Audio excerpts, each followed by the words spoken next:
Okay,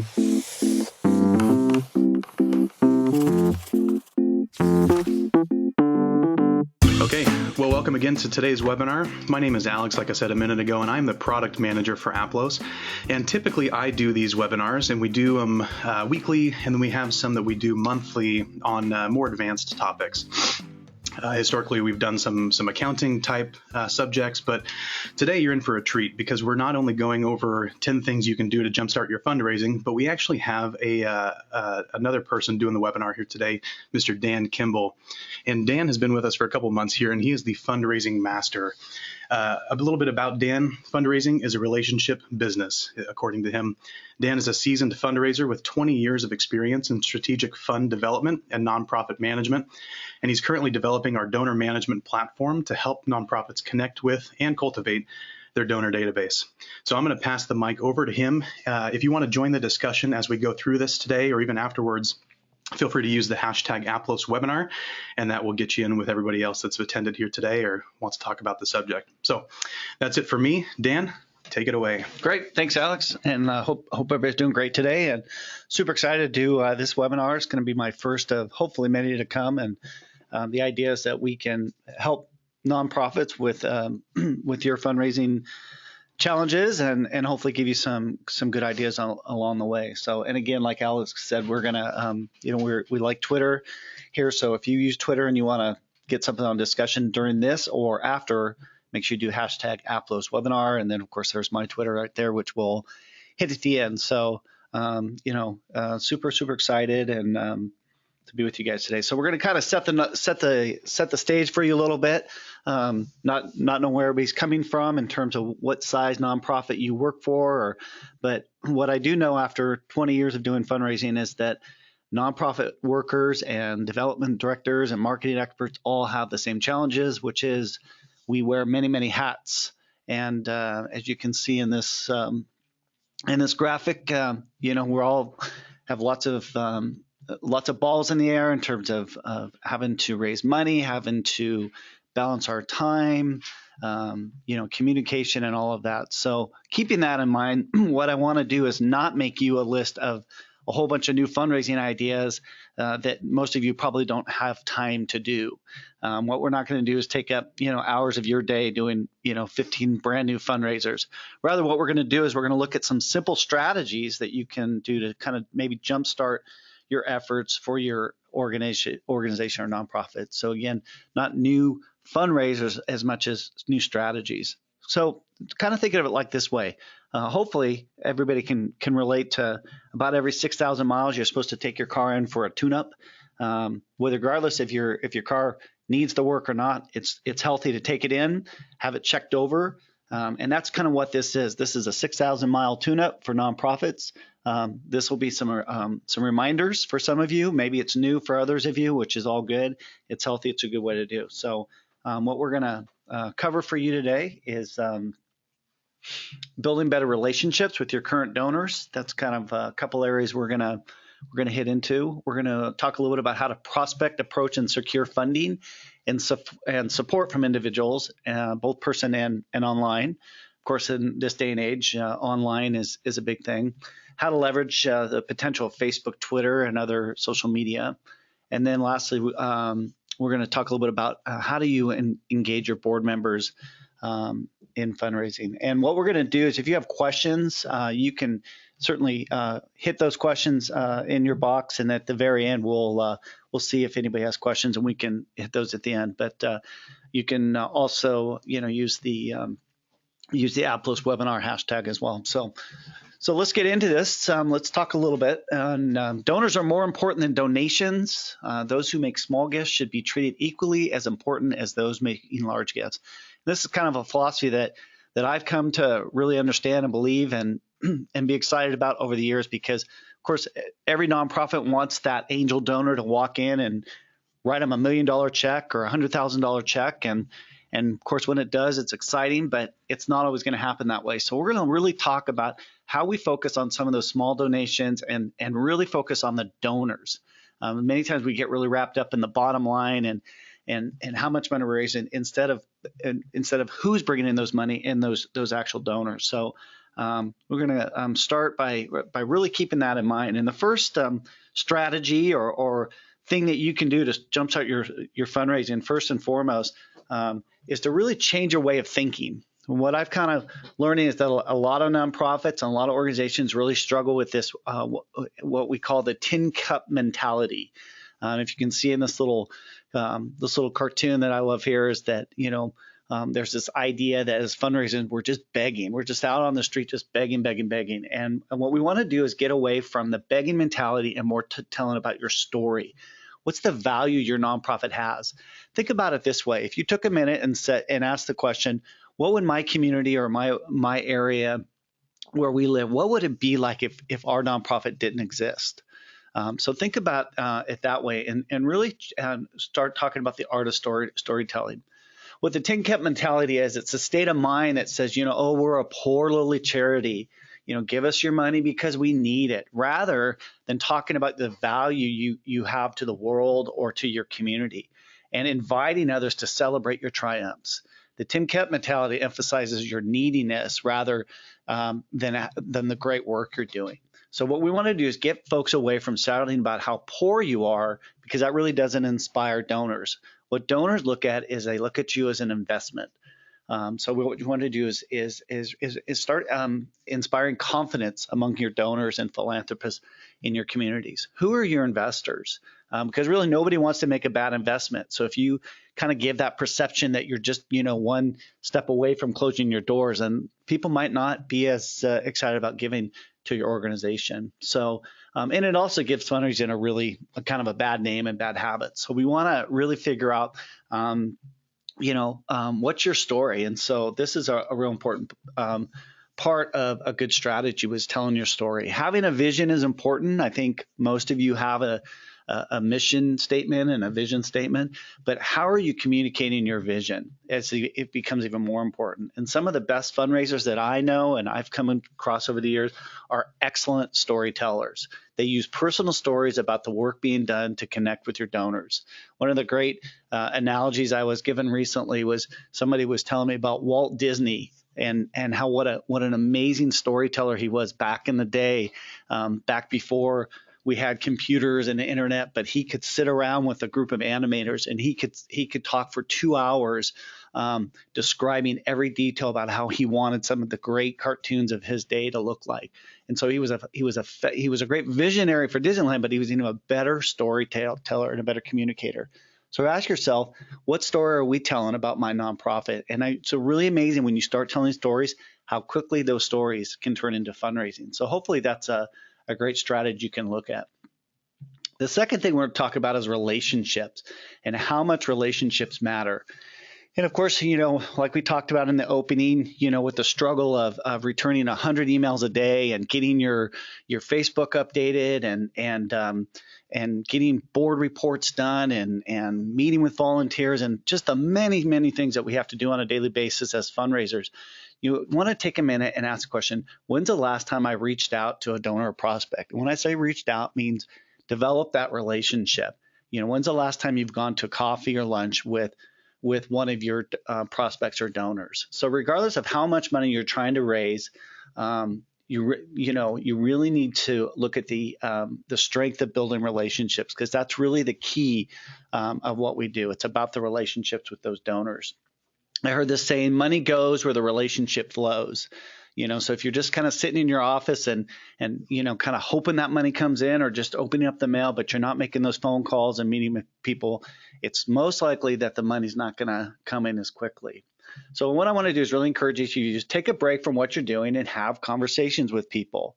And that can be on the phone, it can be, and it can even be texting. I mean, I have and I've had people in the past, donors, who just, they love a nice little text to check in.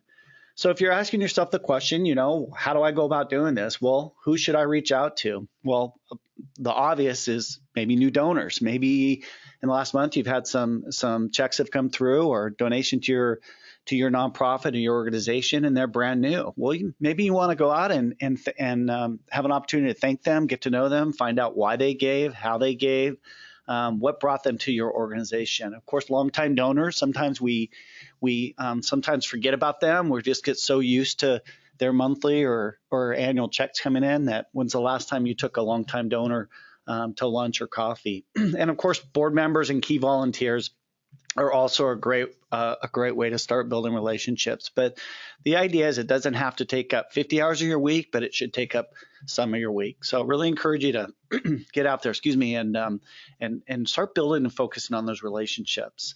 Just on a personal level, some of the largest donations that I know of and I've been a part of in my fundraising career, and I've worked for some large nonprofits and some small ones. The largest donations I know started with regular conversations over lunch, over dinner, over drinks, after work, anywhere in between, and they were a relationship that happened over time. Typically, large gifts and medium-sized gifts don't happen after one contact with the organization. It's a multiple of telling your story, like we talked about, and then building those relationships as they begin to trust the organization and trust you as a nonprofit leader.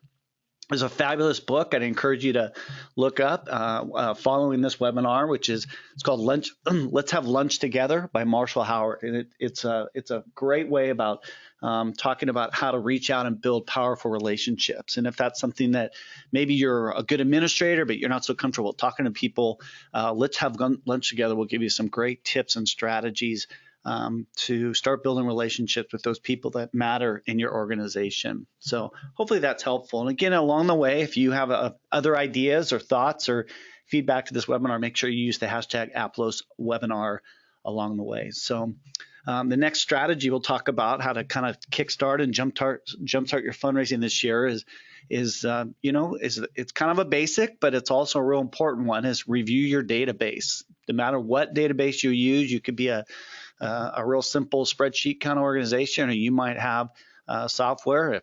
We're hoping you're an Aplos customer, and if not, we can certainly give you information about what Aplos is about. But instead of kind of like the commercial about what's in your wallet, I want to ask you what's in your donor database. And I have found that over the years that the database becomes one of your most important assets as an organization, not just to grow your organization, but also in fundraising. And so I think it's really important that every so often you just stop and you spend a little, you have to spend a little time and you have to spend a little money on something. And I always ask the question, why would you spend time and money on a database and not keep it updated? So because it's almost April, and April means spring, and a lot of people do spring cleaning, that's kind of how you want to look at your database. It's time to kind of look at it and clean it up a little bit. And you might ask the question, well, why? Why do I have to do that? Well, basic things like if you're merging and deleting and updating addresses, because there might be lost donors out there. People move and people change their address and they change their emails. And the database, if you're sending a lot of mailings out, or you're sending emails and they're not being opened, or you're getting mail back, it could be as simple as doing what we call an NCOA, which is a national change of address. It's a very low cost subscription you can get to once a year, once every 15 months. You can go through and you can find out how many of your donors have moved. So it's just a real basic kind of cleaning mechanism. You want to check your database for records that have been active for a while.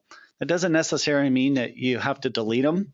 You have to get rid of them, but you certainly want to know what's going on, where maybe where some of those folks that used to be engaged in your organization, where are they gone, and what's going on with them. So a couple questions you want to ask is, who are some donors that gave last year but not this year?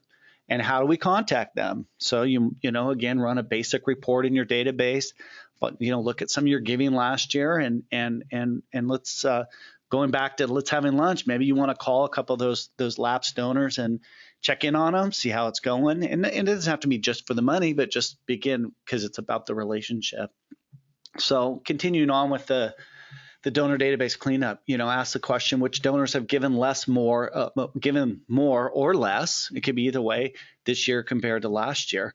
And both of those triggers, a less giving or more giving, could be a real indicator for you to want to reach out to some of those donors. Those could be signs of things that are going really good, or maybe something not so good. Another thing is you want to talk about how many more or less donors do we have this year over past years. So as you're giving down, of course, there's a lot of indicators when giving goes down. You can look at the economy, and you can look at maybe there was a crisis in your community and money went towards something else. But certainly you can look at does that indicative of some of the strategies that your own organization is doing. So these are part of those kind of clean that closet out, find out what's in your database. Again, we're not suggesting that you necessarily get rid of people, but you just get a better sense of what's going on with the folks that are supposed to be engaged in your organization. And then another thought is stewardship activities is what are you doing for your top donors during the past year, and who's doing them? Stewardship is basically the idea is that you're bringing a group of people together, and you're either thanking them, you're updating them, you're showing them your appreciation for their involvement in your organization, whether that's a volunteer or donors themselves. But many times we kind of forget to stop. We kind of are always asking, well, we need this from you, we need more money, we need volunteers, and we sometimes just stop. And we're going to talk about thanking in a little bit, but stewardship is a really, really important activity. And it's hard because, again, as a executive of a nonprofit or a nonprofit worker, it's just one more activity. But it doesn't always have to be a big deal. It doesn't have to be a fancy dinner. It can be an informal gatherings, something very casual. It can be at a board member's home, something like that. So I encourage you to think about that. And then another really important question, what can we do to add more people into our database?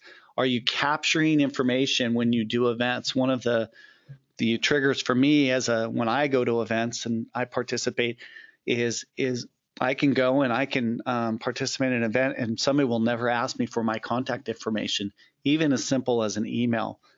So capture that information, look at the events you're doing, look at the activities you're doing, and ask yourself, can we add more people into our database? Can we contact more people? And again, this isn't just about fundraising, but we like to use the term friend raising. So raising friends becomes as important as raising friends. And you want to do that or raising funds, that would be. And then another thought is coding and grouping donors into your database. Now, why would you do that? If you have most basic database programs will have you the ability to code or group your donors. And this becomes really important because you really, as you get to know your donors, you're going to find out what their interests are and what some of those activities or things that they can bring to your organization. Maybe they're volunteers. If you're an organization or a nonprofit that relies on a lot of volunteer help, maybe you want to find out who folks are in your community that can offer a service like a contractor or a roofer or something like that, or just simply better doing the stewardship activities by knowing which groups of donors and contacts are doing what for you. So those are just some really basic and I think helpful tools to get into. And if you have questions about that, again, we'll do some questions and answers at the end, and then you can always participate in the Aplos webinar, #Aplos webinar. So on to number 4. So we're talked about building relationships, and we're kind of building here. And next is a little thing that we're going to call spend a little time with the results. And this is kind of an interesting idea. Some people will think, well, gosh, how am I going to raise money doing that? But one of the ideas here is that we're always looking for the next best thing in new fundraising, right? We see something, or, everybody like the ice bucket challenge just got huge. And all of a sudden everybody said, well, how do we do that? Well, sometimes I think one of the best things you can do is stop and reflect on what you do well. What's working for your organization? In other words, what are some of your results? Because your data is a great place to look for ideas on messaging. If you've had some results that are really positive, if some of the work you're doing in your community is working well, spend some time in talking about it, because people want to hear about the results. And it's amazing when you talk about your results, how suddenly that can trigger into some stronger fundraising. What have your donors responded to in the past? Maybe you did an appeal, like a direct mail. Maybe you did something online on Facebook, and you got a nice little response in terms of likes on your Facebook page or even donations. You want to kind of use that as a trigger and build on that. Maybe you're a organization that works with kids, and you did a picture of the kids, doing something activity wise, and it really responded well. Well, that can show you that's what people want to see versus maybe a picture of your office or something like that. So, what have your donors responded to? Another thing to look at is what areas of your mission have your donors been most interested in? Again, looking at what works and what has not worked. I see a lot of websites. We're going to talk about that in a little bit. And I definitely see a lot of social media pages that tell me nothing about the work they're doing. And so really thinking about that. Again, talking about your data, reaching out with your donors with a message of results and how their support is working. I think as I talk to donors, one of the things that they want to know more than anything is how's their dollar making a difference, whether it's $1, $5, $500, they really want to know how it's working. So I think it's really important that you spend a little time with results and you tell your donors what's going on. Are you making are you feeding people? Are you, rescuing more animals, or, are more kids participating in your programs? All of those kinds of things. So that's a real important part. So about halfway through, and again, if you have questions, we'll do a little question and answer at the end, and of course we've got an active Aplos webinar hashtag going on Twitter right now. So number 5 is review your fundraising plan. Now, hopefully you, if you don't have one, I'm going to say first of all you need to create one. And a fundraising plan doesn't have to be an extensive document. We're going to give you a few little tips here along the way about that, but it's really, really important that you have a fundraising plan at any level. It can be very simple. It can be a little more detailed. But basically, a fundraising plan is your roadmap. It's going to help you identify your goals, your plans, and your timelines. And it's going to really help you meet your financial goals. Now, some people will think, oh, it's just a piece of paper. It's just one more planning meeting. Well, why do we really have to do it? And I think, the biggest reason is because I find that organizations that don't have a fundraising plan are ones that get very distracted and kind of off their plan very, very quickly. And so the main reason is that there's going to be a lot of people who are always giving you ideas. Hey, have you tried this? The Little League program's doing this, and hey, have you tried that? And you're sitting there going, I am one person. I don't got time for 5 more things. If you've got a fundraising plan, you can go back to it and say, well, this is what we're working on, and it kind of helps you keep on track for your year. And it also is a way to if you have board members that are putting a lot of pressure on you, it's a good way to say, look, we're really going to stick to our plan this year, and maybe we'll build that in for next year. So it kind of works both ways in terms of helping you on your time management.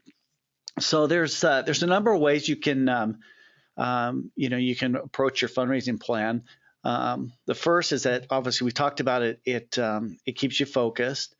At the very core of we have a little typo there. Sorry about that. We have the very core of the fundraising plan. The following elements should be in your fundraising plan. So like I said, if you're very small and you don't have anything, what you want to do is you want to talk about how much, what type of activities, and when. So for your year, if you're a program-based nonprofit and fundraising is a small portion, all you just want to do is simply ask, well, how much money do we need to raise this year? What activities, and when are we going to do them? And that way it helps you plan around maybe significant other things that are going on in your nonprofit. And it's just a really, really good planning tool for you. And then, of course, where are the funds going to come from? Are they going to come from certain activities? Are they going to come from the participants themselves, from board? And again, when you write that out, you can really help break it out, and you can see where those various things come from. And then what activities needs to happen to raise funds, when do they need to happen, and who will do them? And this becomes really important because everybody's got great ideas, but you have to ask the question, well, who's going to help us do them? The other thing this all helps you do is it helps you look at your year so you can not only plan, but it can help you decide, or do we have too many fundraisers at one time of the year? Are we relying too heavily on one fundraiser? Many organizations, they might have one or two what they call signature fundraisers for the year. What percentage of your fundraiser is making up for your total fundraising for that year? In other words, if you're doing maybe a dinner banquet, or you're doing a golf tournament, and that's 80% of your fundraising for the year, and let's say that on a particular year it gets canceled, or bad weather comes about, how are you going to make that up? And so a good fundraising plan is going to really help you look at that,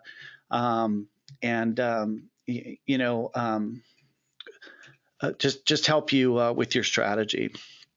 So this is a big one for me, the art of saying thank you. And if you, obviously, if you do any work in fundraising and nonprofit work, that, thank yous are really, really important. So I'm going to share you a little story here, and I'm going to ask you. Well, first, I'm going to ask you a question: have you called your donors just to say thanks? And so often, and I want to just preface it: saying thank you is very, very different than sending an acknowledgement or a receipt. This is very different. This is just taking a minute and saying thank you for the work you do, thank you for helping us, and again, it puts it back on the donor instead of you as a nonprofit. It really helps your donors feel engaged. So this is my friend Maya, and this picture. And my wife and I were at home the other night, and we got a text. We actually got a text from Maya, and she asked if my wife and I would give a little money for her fun run for her school. And of course, you can't say no to Maya because she's an adorable little girl. And within about half an hour, we said yes. We texted her father and said, yes, we're going to give some money. And within about a half hour, this was a little text that we got back from our friend Maya. So thank you for responding to my fun run. Thank you, thank you, thank you, thank you. So hopefully you all heard that little video, but I just thought what a great little fundraiser that was, and what a great way to say thank you. And it made us feel, super special, and it was a lot of fun. So the idea here is be really creative. There's a lot you can do with social media, and obviously with your Facebook pages and things like that. So made me feel really good, and actually, well, probably going to give her more money after that. So. Hopefully you have a little 5-year-old in your nonprofit that can help you say thank you. Well, one of the things is this strategy doesn't necessarily work for all demographics, but for many donors, receiving a call from a board member or staff person who gives them a quick update to say thank you. So I'm really big on involving your board members. I'm really big advocate on just picking up the phone and saying thank you. It's really a motivator for folks, and I'm going to kind of, and one strategy would be do a thankathon, and that's where your organization or nonprofit can maybe once a year or once a quarter. You can do this with volunteers, you can do this with staff, you can do this with board members, where you all get together and instead of calling and asking for money, all you're simply doing is calling and just saying, hey, thank you so much. I want to tell you a little bit about how your dollar's making a difference. And I've seen this happen firsthand, with organizations and nonprofits, where we've gotten folks together, we bring board members in, we have the staff themselves pick up the phone and say thank you. And make sure you're using all your formats, not just one, but making sure, don't disregard the good old thank you card, what an effective, small little thank you note does, as well as your Facebook, as well as your, your traditional letters and things like that. So make sure you're using all your formats to say thank you, but say thank you. It's really important. So let's talk a little bit about create a donation, a specific donation impact page. Now, this is different than your website. This is different than a Facebook page. What this is when you're doing a very specific campaign, and I particularly love this promotion. This is from charitywater.org. It's one of my favorite international nonprofits in terms of how clean and what a great job they do marketing. And this quote, this bullet is from their website. It's a picture, and it just tells you a young girl walks home after collecting water in rural Rwanda. Says $20 can give one person access to clean drinking water for 20 years. That's all it is. And so this link will take you directly to where you can give $20 and you can feel like you're a part of this, this project and helping with this clean drinking water. And I think there's a real powerful message, and there's a time of the year and there's a time in your organization where you can do something very specific. Some people will call it like a little mini campaign, where you're doing a very specific request for dollars. It could for a designated type of item, and I think it's a really powerful tool, especially with social media. It doesn't take much to set up. You don't have to spend a lot of money. Even your most softwares, if you're using software, most softwares will help you do that. Aplos does that, of course, as well. So and make it easy for people to donate. That's kind of the idea here, is that instead of a lot of 5 choices and 10 choices, you give them one thing, make it easy for them to donate and be involved. Speaking of that, leverage your e-newsletter. So I don't know about you, but I'm at a point now where I get lots and lots of e-newsletters from the organizations that I donate to and other lists that I've been put on. They can be daunting, they can be overwhelming, but they also have a lot of opportunity. And so take a minute today and recently and ask yourself, does your newsletter tell a story? In other words, is your newsletter just kind of bullet points of facts and figures, or is it actually engaging? Is it engaging your donors in your story? As you kind of see the theme here as we're going along today about engaging your donors. And you want to use a strong call to action. How should I respond? How should you respond when you read a newsletter? I actually read a newsletter not too long ago where there was no donate now button. They talked about how much they needed my help, and I couldn't find it. I finally found it at the very bottom, after digging for a while, for a little bit. So where's your donate now button? Make it easy, and ask yourself, what do you want my reader to do? Besides just learn a little bit more about my organization. Keep it short and impactful.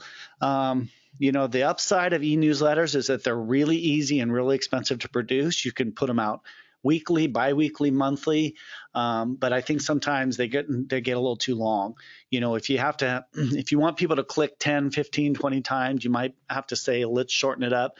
I would rather see less content, more impactful, more stories than trying to tell you everything.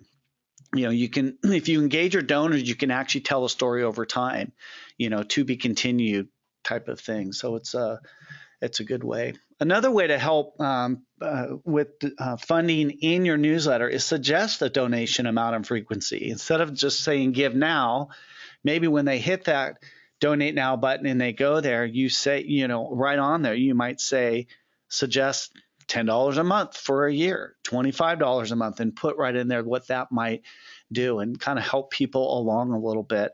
And that can be really, really helpful. Another thing you want to do is make sure your e-newsletter is mobile friendly. The reason is fewer and fewer people have time to sit at home, maybe at the end of the day or in the morning and read an entire newsletter. So they'll want to, maybe take a look at it during a break or at work or, at lunch or whatever. So mobile friendly is really, really important to keep them engaged. I'm kind of getting down the list here at number 9. Foster and grow your sustainable giving. Now, what does that mean? So for many nonprofits or organizations, a large portion of total donation probably comes from monthly donors. And this is something that I talked a little bit about in the beginning, but we find that, again, everybody focuses a lot on that big gift. But many times what we find is if you were to take your database and look at your giving over a few years, you'll find that many times monthly donations over time total more than one-time donors. So why is that important? It's because I think there's a lot of opportunities to continue to grow those monthly donors.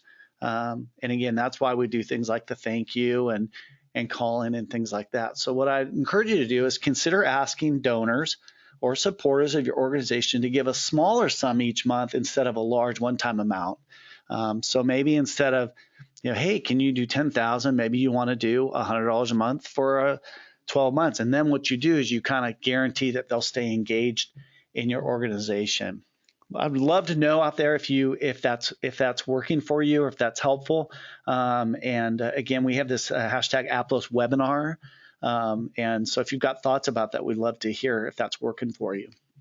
Another thing you can do is you can offer tribute and memorial gifts to honor family and friends and loved ones.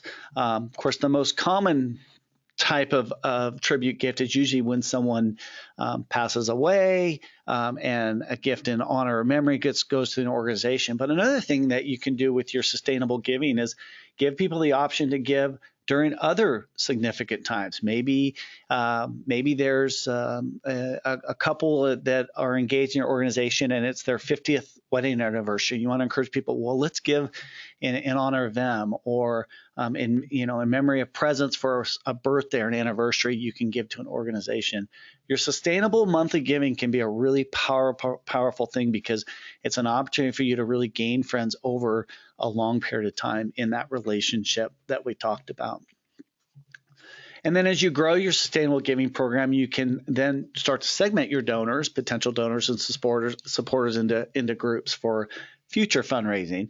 So you begin to find out kind of what triggers people. Make people give to a specific fund, a specific product or program. Then you can then start to kind of understand the giving habits and who they are and what triggers them. So down the road, you might want to do a campaign, let's say like to build a building or do some equipment for kids, and you'll know that by by segmenting those donors, they'll have a better idea. And then our last and not least, and some love to talk about this and some want to hide under a rock, is let's talk about engaging and mobilizing your board. I really believe that your board is obviously highly important because you're your board, but it's one of the most at times frustrating and complicated things as a nonprofit worker is how do I engage and mobilize my board besides just them showing up to meetings. Well, here's one thing I've learned. Here's 3 things that everyone can do. I don't care if you're a board member or you're just a person on the street. Everybody can give money, they can give names, and they can participate. So that's one of the things I want to really encourage you to kind of encourage your board members to do. One, and they can do all 3. It doesn't have to be large sums of money. Even the monthly giving at $10 a month, I believe that all board members can do one of those things.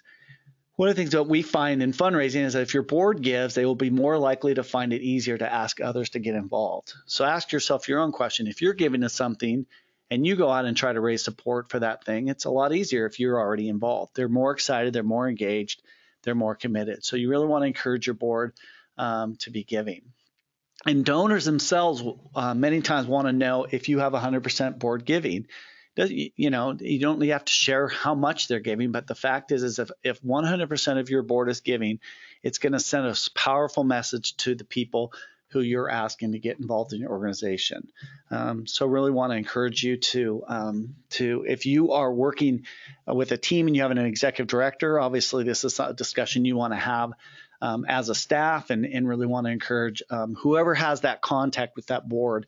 And each organization is different, and it's have that conversation and get those board members involved.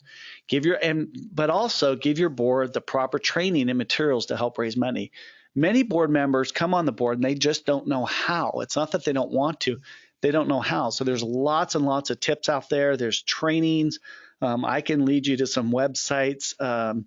Joan Gary has a great website on board engagement, how to mobilize your board. There's tons of tips, and we can here at Aplos, we can certainly drive you to some ideas. But the reality is a lot of boards just don't have the proper training, or they don't have the materials. If you're a board member and you're asked to go out and raise some support, make sure you're giving them the right materials and you spend some time in training to do that. But view your board engagement as a partnership rather than an us versus them mentality. And that's where I think a lot of times, we have challenges, is that they think, oh, it's the board and, whatever, but it can be a real partnership, and there can be a lot of, benefits to that. So hopefully that's helpful for you. Some other things you can do for how you can get your board involved. One, you can have them make you thank you calls. Done that, seen that. It's very, very effective. have them sign letters, whether that's acknowledgement letters, whether that's receipts, or actually just little, thank you letters. That's a great way. Be sure that your board is participating in events. Besides just having the chair of the board stand up at the banquet and say a few words, make sure that they're visible, make sure that they're volunteering, give them things to do. Many times board members want to help, but they're just not asked. So give them things to do. And I know they don't always respond, and then do some board profiles in your publications. We talked about e-newsletter. Your board became a board member for a reason, and hopefully it's because they have some experience or some engagement in your organization or nonprofit. So talk about them, brag about them a little bit. And of course, board testimonials and other testimonials at board meetings. So in other words, have the board members share about their experiences and or have people come to your board meeting who have benefited from your nonprofit or organization. Have a student come, have a parent, a grateful parent come and talk to your board and tell them how important your organization is. And it'll really help motivate and fire up those board members. And of course, if you're an organization that delivers gifts or photos or logoed items for your nonprofit and you go out from time to time and you deliver those, maybe you do photos after a banquet or a golf tournament, have the board members participate in that. It's a real great way to do that. And then, of course, have them make introductions. They can open up doors for you. So let's kind of recap and review. We're kind of winding up here, and hopefully this has been a effective and a meaningful time for you. Again, if you have any questions, we'll take a few minutes at the end. But we talked about changing your way of thinking, getting out there and really telling your story and communicating that. Reach out to a donor or prospect. Take a little time this week or next week or this month and take a donor or prospect out to lunch or for coffee or give them a call and just talk to them.